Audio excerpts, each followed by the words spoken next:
तो बच्चों इस वीडियो में हम साइंस के मोस्ट इम्पॉर्टेंट क्वेश्चन को डिस्कस करेंगे जो कि आपके फाइनल एग्ज़ाम के लिए काफ़ी इंपॉर्टेंट हैं। अगर आपको mid term plus pre board दोनों शिफ्ट के पेपर की तैयारी करना है तो कमेंट को चेक कर सकते हो, वहाँ पर आपको आंसर मिल जाएगा। ठीक है, तो स्टार्ट करते हैं, ध्यान से देखना, मोस्ट इम्पॉर्टेंट क्वेश्चन है।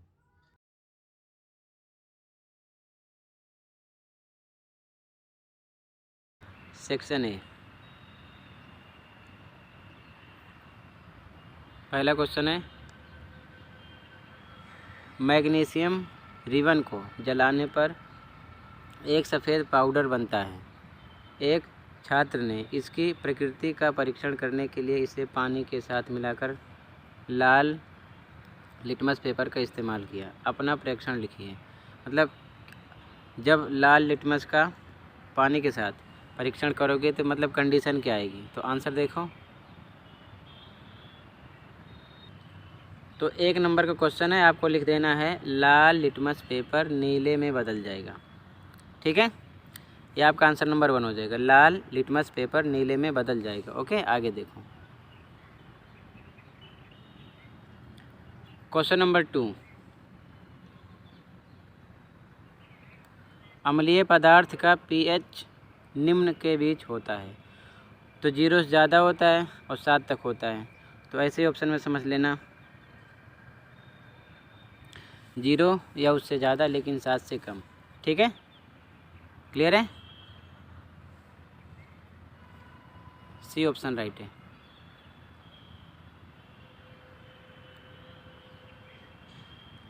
क्वेश्चन नंबर 3,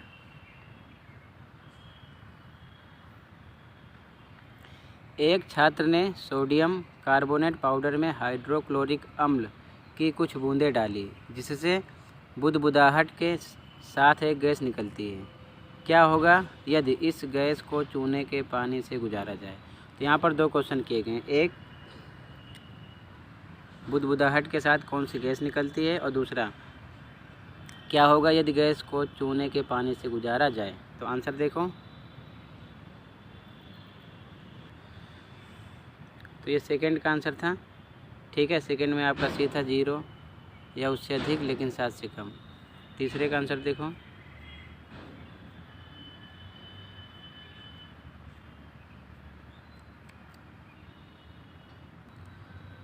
आंसर नंबर 3 में लिखोगे बुदबुदाहट के साथ CO2 गैस निकलेगी, मतलब कि कार्बन डाइऑक्साइड गैस निकलेगी।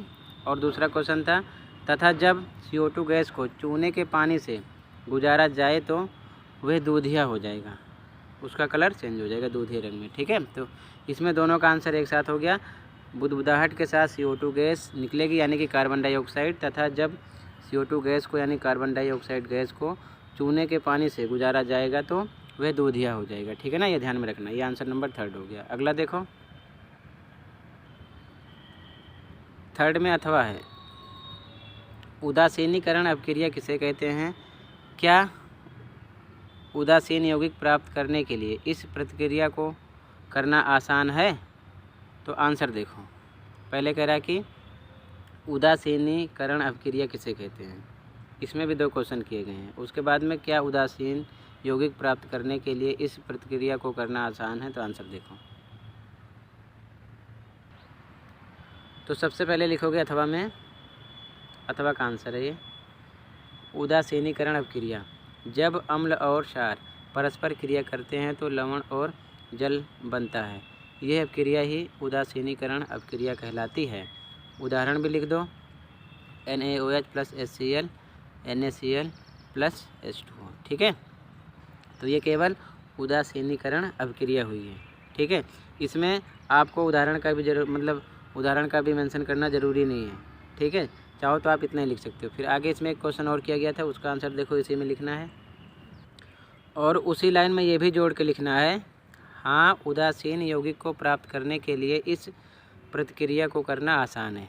ठीक है, उसी के नीचे जस्ट अथवा में ये भी ऐड करना है, ध्यान रखना, क्योंकि अथवा में 2 क्वेश्चन किए गए थे। एक उदासीनीकरण अपक्रिया क्या है ऊपर लिखे हो, और उसके जस्ट नीचे ये भी आपको लिखना है, हाँ उदासीन यौगिक को प्राप्त करने के लिए इस प्रतिक्रिया को करना आसान है। ठीक है, तो ये अथवा का आंसर कंप्लीट होगा तीसरे का। अगला क्वेश्चन देखो,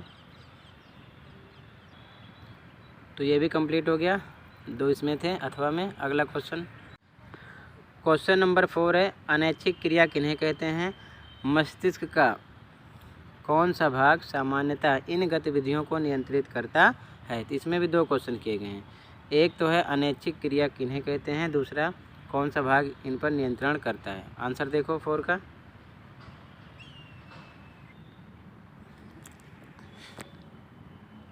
आंसर नंबर 4, जिन प्रतिक्रियाओं पर हमारे मस्तिष्क का कोई नियंत्रण नहीं होता उन्हें अनैच्छिक क्रियाएं कहते हैं। ये आपको लिखना है, अनैच्छिक क्रिया किसे कहते हैं, इसका आंसर हो गया। इसमें और लिखना है नियंत्रण कौन करता है, तो इसी में ये भी आप लिख लेना, ठीक है। पश्च मस्तिष्क स्थित मेडुला, ठीक है।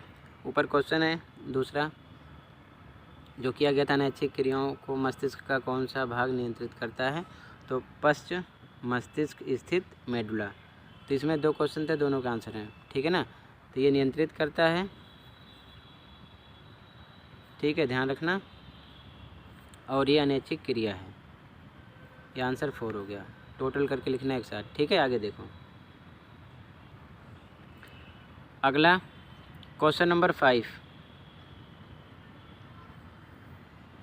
सिल्वर क्लोराइड सूर्य के प्रकाश में एक धूसर रंग के पदार्थ का निर्माण करता है, वह है चांदी धातु कि क्लोरीन गैस है कि सिल्वर ऑक्साइड है कि इनमें से कोई नहीं।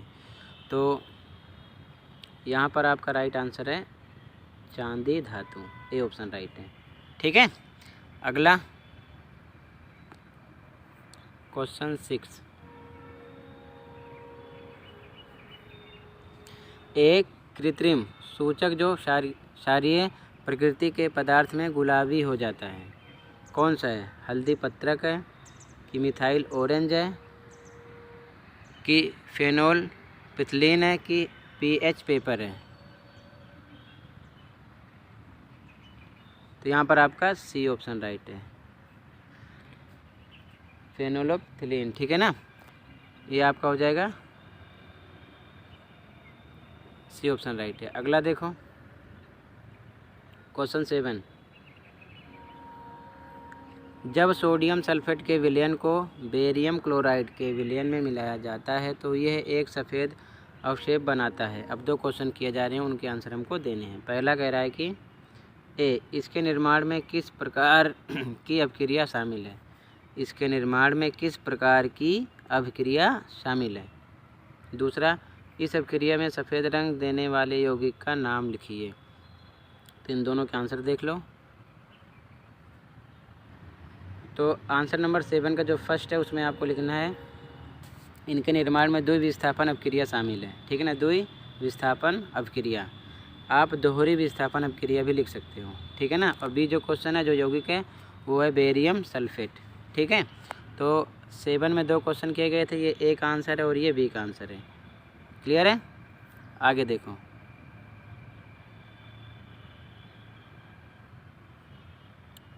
अगला क्वेश्चन नंबर 8, रक्त का कौन सा घटक शरीर में रक्त के रिसाव से बचाव में मदद करता है? तो यहाँ पर आपको आंसर में लिखना है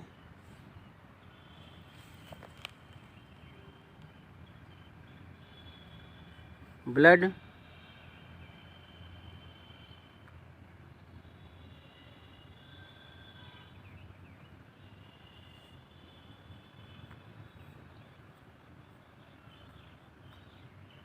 प्लेटलेट्स, ठीक है ना। ये आपका आंसर होगा ब्लड प्लेटलेट्स, ठीक है। ये 8वें का आंसर है, किसका? 8वें का। अगला क्वेश्चन देखो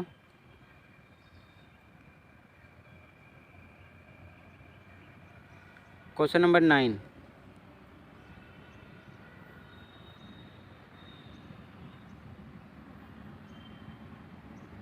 जब तांबे को चाइना डिश के बर्तन में गर्म किया जाता है तो इसकी सतह हो जाती है नीली, हरी, काली, पीली। तो यहाँ पर आपका राइट आंसर सी है, ठीक है। क्या हो जाती है? काली। अथवा वाला क्वेश्चन है इसका, अपचायक कारक किन्हें कहते हैं? अपचायक कारक किन्हें कहते हैं? आंसर देखो इसका, ये इसका आंसर है।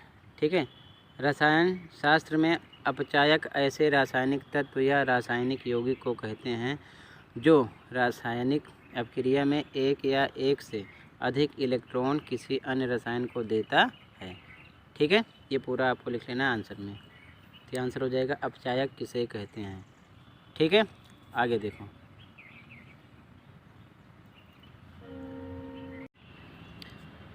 तो ये भी हो गया। ठीक है, क्वेश्चन नंबर 10, क्या निम्नलिखित रासायनिक अभिक्रिया का विपरीत यानी कि उल्टा संभव है? स्पष्ट कीजिए। इसको देख के बताना है। तो देखो, इसमें आपको सीधा लिख देना है आंसर नंबर 10 में, नहीं ये संभव नहीं है। ठीक है, क्योंकि ये पॉसिबल नहीं है। हो गया ये इसका आंसर। अगला देखो, क्वेश्चन नंबर 11 पे आ जाओ। पादपों के लिए वाष्पोत्सर्जन का क्या महत्व है? आंसर देखो इसका, ये आंसर हो जाएगा 11। ठीक है, वाष्पोत्सर्जन क्रिया का पौधों के लिए महत्व। पहला, यह जल के अवशोषण को नियमित करता है। दूसरा, रसारोहण के प्रति उत्तरदायी होता है। तीसरा, पौधे में तापमान संतुलन रखता है। तीनों में से कोई एक पॉइंट लिख दो, एक नंबर का ही काफ़ी है। ठीक है ना, आंसर 11 हो जाएगा। अगला देखो, अगला क्वेश्चन नंबर 12, निम्नलिखित को उनकी अभिक्रियाशीलता के आरोही क्रम में व्यवस्थित कीजिए। लोहा, मैग्नीशियम, एल्यूमिनियम, कैल्शियम, जिंक। ठीक है, तो आंसर देखो इसका, इसमें सबसे पहले आपका आ जाएगा लोहा। ठीक है, सबसे पहले लोहा, उसके बाद आएगा जिंक, कोमा, उसके बाद में एल्यूमिनियम,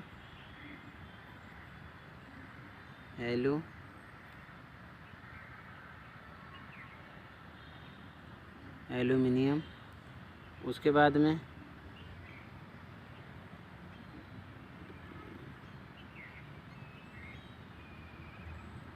मैग्नीशियम, उसके बाद में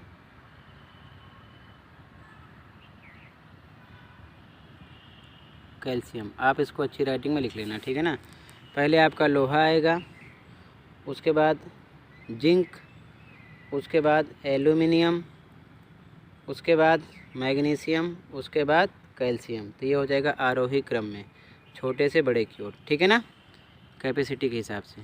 ठीक है, लोहा, जिंक, एल्यूमिनियम, मैग्नीशियम, कैल्शियम। आगे देखो, अगला क्वेश्चन इसका अथवा वाला क्वेश्चन है।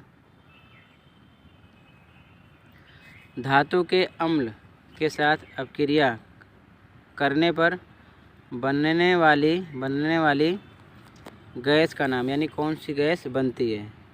तो यहाँ पर आपको लिखना है हाइड्रोजन।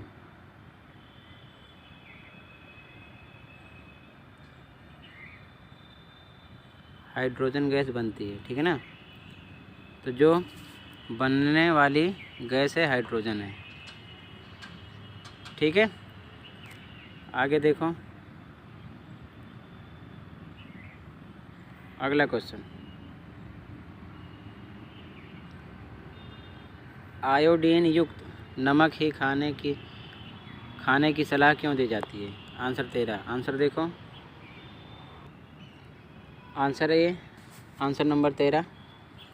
आयोडीन युक्त नमक की सलाह इसलिए दी जाती है क्योंकि मानव शरीर में वटु ग्रंथि यानी कि थायराइड ग्रंथि को थायरोक्सिन हार्मोन को बनाने के लिए आयोडीन की आवश्यकता होती है।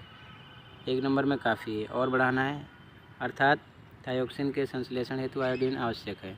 ये हार्मोन मानव शरीर में प्रोटीन एवं वसा के उपापचय को नियंत्रित करता है ताकि वृद्धि और विकास के लिए उचित संतुलन उपलब्ध हो सके। अतः हमारे भोजन में आयोडीन युक्त नमक एक आवश्यक घटक होना चाहिए। आयोडीन की कमी से मनुष्य में घेंघा यानी गोइटर नामक रोग हो जाता है। ठीक है, तो आप ये लिख देना। ठीक है, अगला देखो,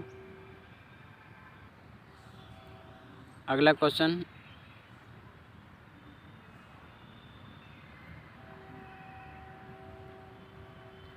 प्रश्न संख्या 14, 15, 16 के लिए दो कथन दिए गए हैं। एक अभिकथन ए, दूसरा कारण आर। इन प्रश्नों के सही उत्तर का चयन नीचे दिए गए कोड ABCD से करें। कंडीशन है, अगर ए ऑप्शन लगाओगे तो ए और आर दोनों सत्य होने चाहिए। आर ए की व्याख्या करें। ठीक है, अगर बी ऑप्शन लगाना है तो ए और आर यानी दोनों लाइनें सही हों, लेकिन बी आर की व्याख्या ना करे, दूसरी लाइन ए की व्याख्या ना करे। अगर सी लगाना है तो ए सही होना चाहिए, आर गलत, पहली लाइन सही हो दूसरी गलत। अगर आपको डी लगाना है तो पहली गलत हो, बस सीधा डी लगा दो। ठीक है, ये ध्यान में रखना। फिर से देखो, ए आर दोनों सही हो, मतलब पहली दूसरी लाइन दोनों सही हो, दूसरी लाइन पहली लाइन की व्याख्या करें तो ए लगाओ, और दोनों लाइनें सही हों लेकिन दूसरी लाइन पहली लाइन की व्याख्या ना करे तो बी लगाएंगे। अगर पहली लाइन सही है दूसरी गलत है तो सी, और अगर पहली लाइन ही गलत है तो डी। ठीक है, क्वेश्चन पे आ जाओ। क्वेश्चन नंबर 14 अभिकथन कह रहा है कि गैलियम और सीजियम के कुछ टुकड़े यदि हाथ में रखते हैं तो वे पिघल जाते हैं। ये बिल्कुल सही बात है।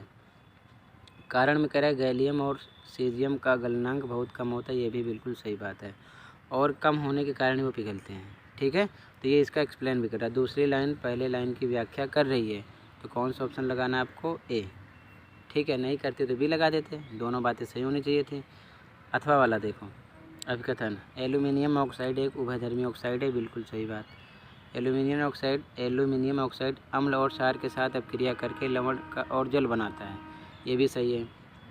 तो जो एल्यूमिनियम ऑक्साइड है उभयधर्मी होने के कारण ये ऐसा कर रहा है, तो ये भी मतलब सही है, और ये इसका एक्सप्लेन भी कर रहा है। तो यहाँ पर भी क्या ऑप्शन लगाना है आपको? ए। तो 14 में पहले में भी ए, अथवा में भी ए होगा आपका। ठीक है, अगला क्वेश्चन नंबर 15 अभिकथन रक्त में ग्लूकोज के स्तर को बनाए रखने में अग्नाशय बहुत महत्वपूर्ण है। बिल्कुल सही बात है। कारण इंसुलिन अग्नाशय पर स्थित कोशिका के विशेष समूह द्वारा स्रावित होता है। ये भी सही है, लेकिन यहाँ पर ग्लूकोज स्तर को बनाए रखने में अग्नाशय की बात बताया जा रहा है। यहाँ पर इंसुलिन अग्नाशय पर स्थित कोशिका के विशेष समूह द्वारा स्रावित होता है।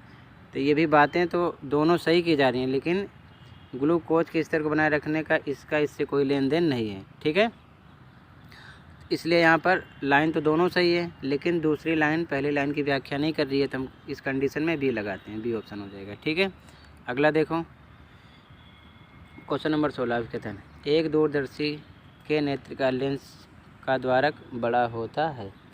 बिल्कुल सही बात है। ठीक है, कारण दूरदर्शी के नेत्र का लेंस दूर की वस्तु से आते प्रकाश को अधिक एकत्र कर दूर की वस्तु की एक साफ प्रतिबिंब बनाता है। ये भी बिल्कुल सही है।